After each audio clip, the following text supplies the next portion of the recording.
আসসালামু আলাইকুম। আমি সালমা আক্তার শারমিন বলছি।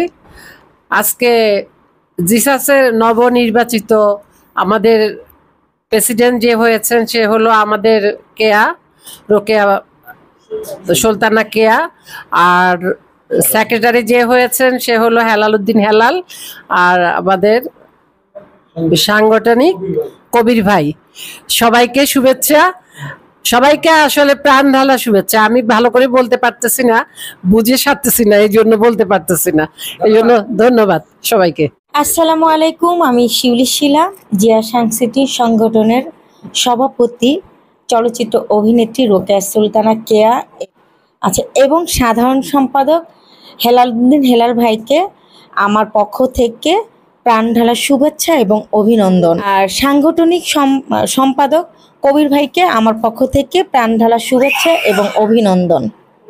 আসসালামু আলাইকুম। আমি নাসিমা আক্তার সুমি, জিয়া সাংস্কৃতিক সংগঠনের কেন্দ্রীয় কমিটির নবনির্বাচিত 3 জনেরকে অভিনন্দন। আসসালামু আলাইকুম। আমি পাপিয়া মাহি, জিয়া সাংস্কৃতিক সংগঠন জিসাসের নবনির্বাচিত সভাপতি, চলচ্চিত্র অভিনেত্রী রোকেয়া সুলতানা কেয়া আন্টি ও সাধারণ সম্পাদক হেলাল উদ্দিন হেলাল আঙ্কেলকে অনেক অনেক অভিনন্দন ও শুভেচ্ছা, ও সাংগঠনিক সম্পাদক কবিরুল ইসলাম কবির আঙ্কেলকে অনেক অনেক ধন্যবাদ ও অভিনন্দন। আসসালামু আলাইকুম। আমি মোহাম্মদ তানভীর আহসান হাবিব, জিয়া সাংস্কৃতিক সংগঠন জিসাসের একজন কর্মী।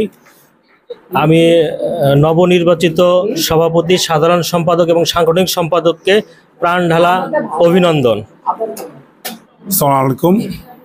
আমি মোহাম্মদ বাবুল চৌধুরী, নবম নির্বাচন পরিচালনা কমিটি জিসাসের সদস্য।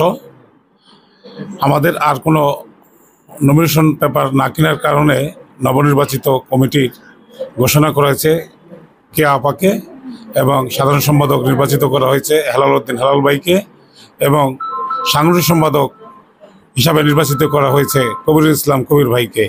আমি গাজীপুর মহানগরের পক্ষ থেকে তাদেরকে অভিনন্দন ও শুভেচ্ছা জানাই।